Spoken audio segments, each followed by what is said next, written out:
Right now on Currents News, honoring the sacrifice, remembering the healthcare workers lost to the pandemic.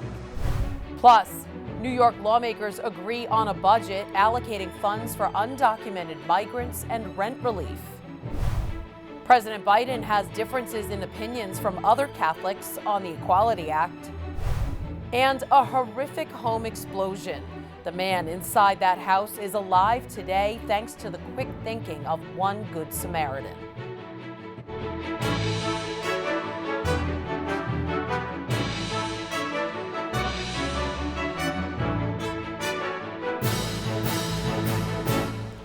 Good evening, I'm Christine Persichetti. The pandemic brought us a new term, frontline workers, those who couldn't work from home and put their lives at risk while keeping us safe. Somos is remembering its healthcare workers who died working to help COVID-19 patients as it continues to fight with vaccines and testing. Jessica Easthope has that story from the Bronx. Somos has been on the front lines of the COVID-19 pandemic since the beginning, treating the patients most in need. Our community doctors are vested in the community. They look like the community that they serve. They speak the same language, they have the same culture. Now it's at the forefront of testing and vaccinating. So far, Somos has administered more than 500,000 COVID-19 tests across 60 testing sites and is now running 60 pop-up vaccination sites and 6 mass sites, including Yankee Stadium, all in an effort to oust the deadly virus that took 16 of its own. The group of physicians that I'm talking about, they don't shy away from what's difficult or what's scary. They run into that battle. So there was no stopping them then. From March until June of last year, Somos lost 16 doctors and healthcare workers, more than any other provider in New York City. Dr. Ramon Talaj, the chairman of the board, remembers his friend, Dr. Idelfonso Decu. He said many of the doctors who passed were pediatricians, seeing families with new babies who caught the virus in the hospital where they delivered. They died because they continue working. One of my board members, Dr. Decu, was a family doctor and pediatrician by training. Dr. Talaj says the doctors in Somos' network were most at risk because they were most present, relentlessly battling the virus. Some people said, were you afraid? I said, of course we were afraid. This disease was killing, nobody was on the street. But we were more afraid not to save lives. Somos means we are in Spanish. Dr. Talaj says it's the perfect way to describe the community care they give and the faith that connects them. Every single day, he logs on to a prayer call that's kept him going. At some point, we had 3 different countries joining us. There was a point there was 580 people praying. It was amazing, give you a lot of support and strength. Dr. Talaj says continuing to lead and treat with faith is the best way he knows how to pay tribute to the colleagues and friends he lost. In the Bronx, Jessica Easthope, Currents News. New York Governor Andrew Cuomo plans to honor New York's frontline workers with a memorial. And the memorial says to the essential workers, thank you. We honor you. Says to their families, you did not lose your father or your mother or your sister or your brother in vain. They saved the lives of New Yorkers. The monument will honor 17 essential worker groups, including medical workers, first responders, and transport and sanitation workers. Governor Cuomo takes away some legal immunity for nursing homes across the state. A new measure repeals the Emergency or Disaster Treatment Protection Act. It shielded nursing homes and other essential businesses from coronavirus-related lawsuits. The governor also introduced legislation that reforms how nursing homes operate to put patients over profits. What we're saying to the for-profit nursing homes, we want the money that gets paid to you either from the state or from the family. We want that money going to patient care. This comes as federal investigators probe the Cuomo administration for covering up thousands of COVID-related nursing home deaths last year. New York is one of 5 states contributing to the bulk of U.S. coronavirus cases. New York, Michigan, Florida, Pennsylvania, and New Jersey all reportedly have 44% of the country's new COVID-19 infections. That's close to 200,000 new cases. The heavy concentration is prompting calls to ship additional vaccine doses to those states.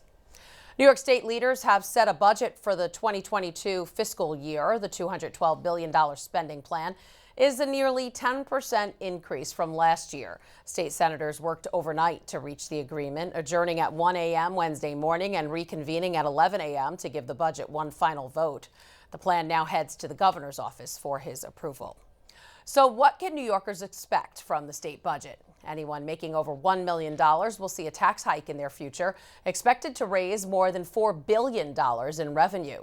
There will also be 2 new tax brackets for anyone making over $5 million and $25 million. $2.1 billion is being allocated into a fund for undocumented workers, allowing a one-time payment for those who didn't qualify for stimulus checks or unemployment. And finally, $2.3 billion in federal funds for tenants at risk of eviction.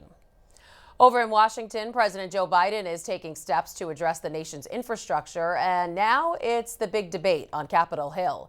The president says he wants bipartisanship on this one, but as Britt Conway reports, he might not get his way. It's a debate worth some $2 trillion. President Joe Biden's infrastructure plan, which covers roads, bridges, water systems, technology, climate-related measures, manufacturing, research and development, and the caregiving economy. But the bill has prompted criticism over its size. It looks more like a $2 trillion tax hike plan. And over Biden's plan to pay for it in part by raising the corporate tax rate from 21 to 28%. It's mostly from Republicans, but some centrist Democrats, including West Virginia Senator Joe Manchin, are pushing back too. But most Democrats are on board. It's going to benefit a lot of communities that have been forgotten. And some say Biden should spend more. We need to go way higher. Not likely to happen given the stark divide already. Another purely partisan exercise. I think it's a big mistake for the administration. But the administration is emphasizing Biden wants bipartisanship. Cares about what members of the Senate and the House and the public think. Our focus is on engaging with Democrats and Republicans. But the Senate parliamentarian has suggested the Senate could use a procedural shortcut known as budget reconciliation to get this bill through without Republicans. The same process used last month to pass the COVID-19 relief bill. I think we're here to do what's right, not necessarily what's easy. But there hasn't been a final ruling on the matter yet. I'm Britt Conway reporting. As the Biden administration works on that, they're also dealing with a surge of unaccompanied minors coming in at the southern border. Almost 1,000 of them will be temporarily housed in a Long Beach, California convention center. The city council unanimously approved the plan after a request from the federal government, which will pay for it. The children will receive schooling as well as medical and mental health care. Immigration advocates are calling on President Biden to renew the temporary protected status designation for Haiti, given the political unrest in the country. Back in December, the TPS designation for Haiti was extended to October of 2021, but the uncertainty of it being extended further has left TPS holders waiting in limbo. Since the beginning of February, the U.S. has already deported 1,200 migrants back to Haiti. The scary part of TPS is just that we don't know because we live at the mercy of the government. Coming up, Emily Druby spoke with people fighting for TPS for Haitians in the Diocese of Brooklyn and one man worried about being forced to leave the U.S. The White House is answering questions about the Equality Act and what that means for Catholic healthcare workers. The legislation would extend federal civil rights protections to cover gender identity and sexual orientation. One reporter asked Press Secretary Jen Psaki what Biden would say to Catholics concerned that the bill will trample their conscience rights. He has a difference of opinion, and he respects their difference of opinion, but he has been a supporter of the Equality Act, and he also is a practicing Catholic and attends church nearly every week. The Conference of U.S. Bishops has raised concerns about the Equality Act for months, saying the bill did not include sufficient protections for religious freedom. The trial of the officer accused of killing George Floyd continues as Floyd's family prays for justice. Dear God, we come standing in front of a building where a jury is listening to evidence. And we'll be careful if you give this victory to us, to give your name to praise, not to gloat, not to boast, not to be against each other, but to use it to bring this nation together. Reverend Al Sharpton said the family decided to hold the vigil because so many people were suffering from anxiety during the trial. A graffiti memorial grows across the street from the courthouse where the trial of Derek Chauvin is being held. It's the latest in a number of memorials in the city of Minneapolis and across the country. People have left names, artwork, and messages of support. In the courtroom, use of force experts were grilled by the prosecution and defense. The prosecution argues Chauvin went too far in his arrest with Floyd and caused his death. The defense is working to poke holes in the idea that training fits all in real-life police situations. There's a lot more news headed your way. A ministry is offering help and support to women who have had abortions as they seek forgiveness. Plus, deportations of people on protected status from Haiti soar, and now groups are fighting to keep them in the U.S. And a Good Samaritan comes to the rescue after a house explosion. There are now some big changes to the tablet website. You can get personalized access to the Catholic news you value. Sign up for free at thetablet.org.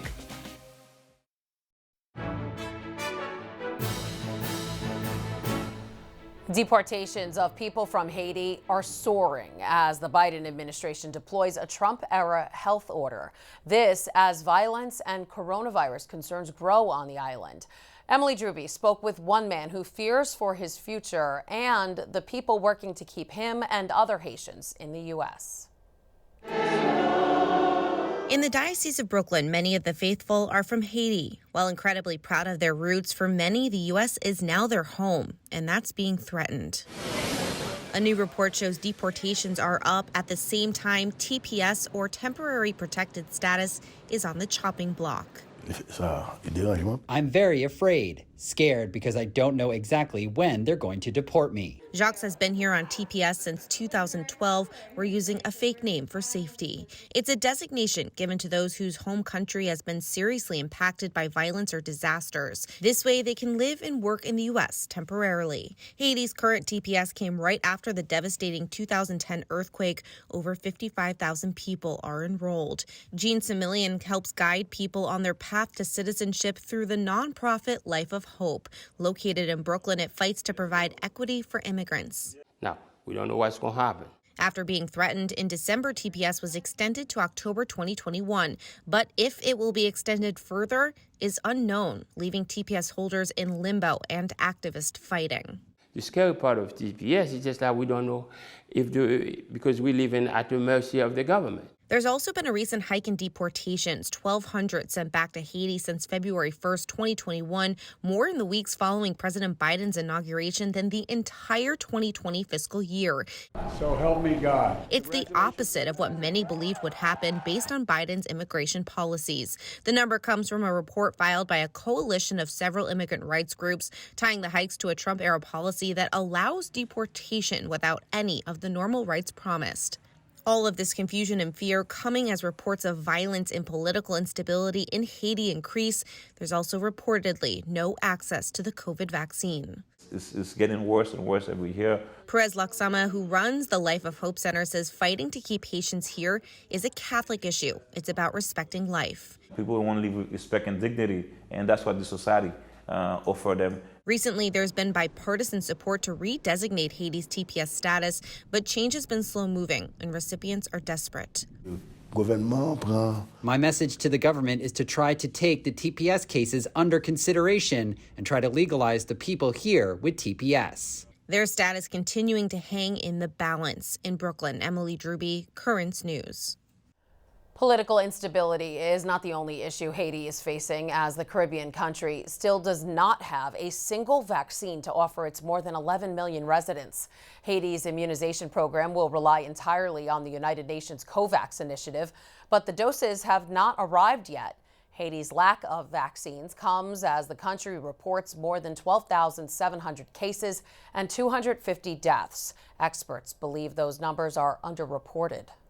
The lack of infrastructure within systems within the country is going to affect not just the ability to go through the process to receive, but being able to even administer it within the country would be another challenge.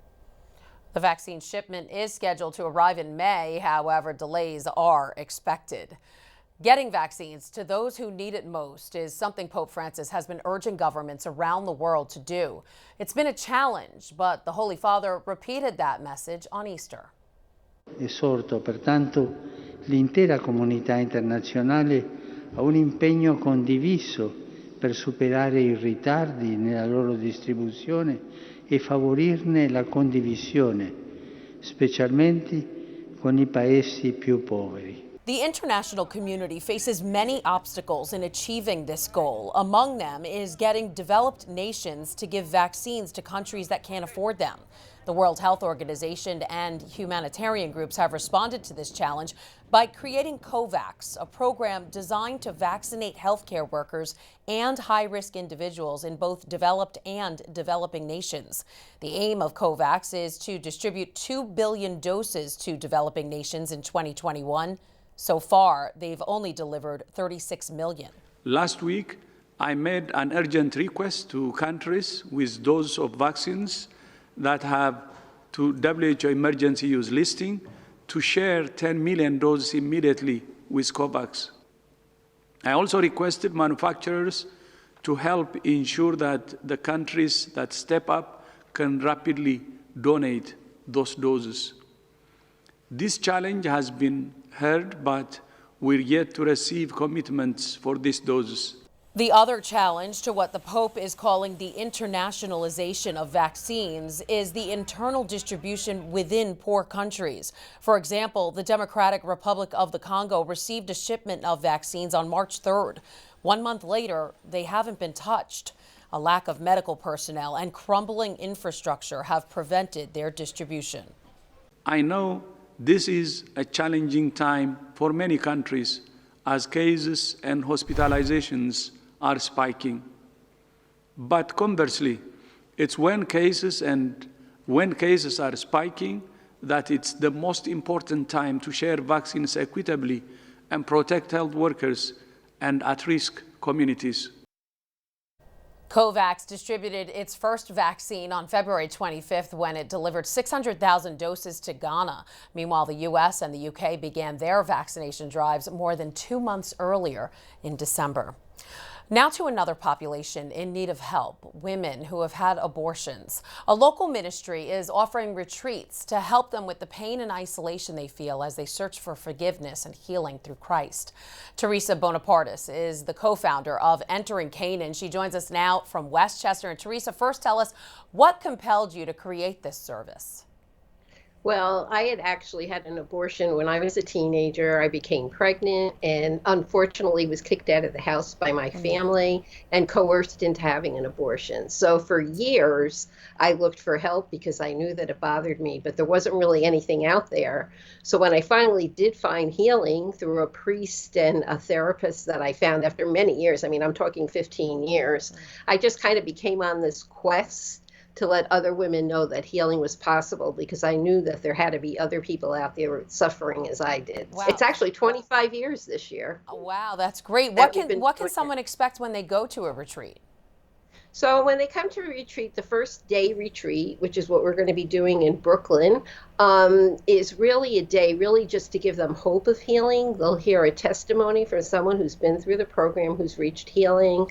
They'll learn some of the dynamics of the different ways that abortion affects you, because it does affect you. It goes into all areas of your life without you even realizing it. And they'll have a chance to go to the Sacrament of Reconciliation. And we have a Mass at the end of the day where they can entrust their child to God. It's really very beautiful. You know, I know it's not just women that you help, though. Their families can also be affected. Talk about how abortion affects everyone in different ways. Yeah, it does. I mean, and that's something that really isn't addressed very much. But we started about 15 years ago with the Franciscan Friars of Renewal. I began a retreat day for men as well, because men, there's a lot of men out there suffering. Some of them may have forced somebody to abort. Others may have not wanted the person to abort, but they did. And still others may be married to someone who's suffering from a past abortion. So that impacts their whole relationship. So we offer these days for men to come forward and address the way that it's affecting their lives and go through healing as well. And then we also have days for siblings of aborted babies, because this is a huge thing that people don't even realize. We do those once a year, and we get people from all over the country and Canada to come to them, because many young people, well, not just young people, but many people know of a sibling that they've lost. And so it really impacts so much of their life. It's really confusing. Would my name be the same? Would I even be here? There's so many different questions that come up for them. So again, we offer a weekend retreat with them to help them to process some of those feelings and just to learn a little bit about it so they understand that they're not crazy or alone either. Now, this conversation we're having is pretty timely because the Feast of the Divine Mercy is coming up on Sunday. Yeah. Talk a little bit about that. Well, I mean, that's where it all comes down to, doesn't it? The divine mercy of God and his healing. And divine mercy is such a beautiful feast day because he really promises us so much. He promised us to heal. As a matter of fact, in his book, he says, the greatest sinners have a right to my mercy. And so, yeah, it's the perfect time to really be talking about this, to invite people in, because people think that God is going to condemn them, and he isn't going to condemn them. He wants to heal them. And so it's just a beautiful time of year to really let them know that God is waiting for them to come forward and to receive his healing and his mercy so that they have peace in their lives again. All right, Teresa Bonaparte is co-founder of Entering Canaan. Thanks for joining us, and thank you for the work that you do. Thank you. If you'd like to learn more about the Entering Canaan ministry, just log on to enteringcanaan.com. The next retreat is on June 5th. Call 877-586-4621 to register. A 61-year-old man is alive thanks to a fast-acting Good Samaritan. He climbed over the rubble of a home that exploded to get inside to rescue the man trapped on the second floor. This Good Samaritan, in the right place at the right time, says he didn't think about himself until after it was over. The victim was taken to the hospital and is now in stable condition. The cause of the explosion is under investigation. Wow. Still to come on Currents News, wishing the best to a New York auxiliary bishop in his retirement.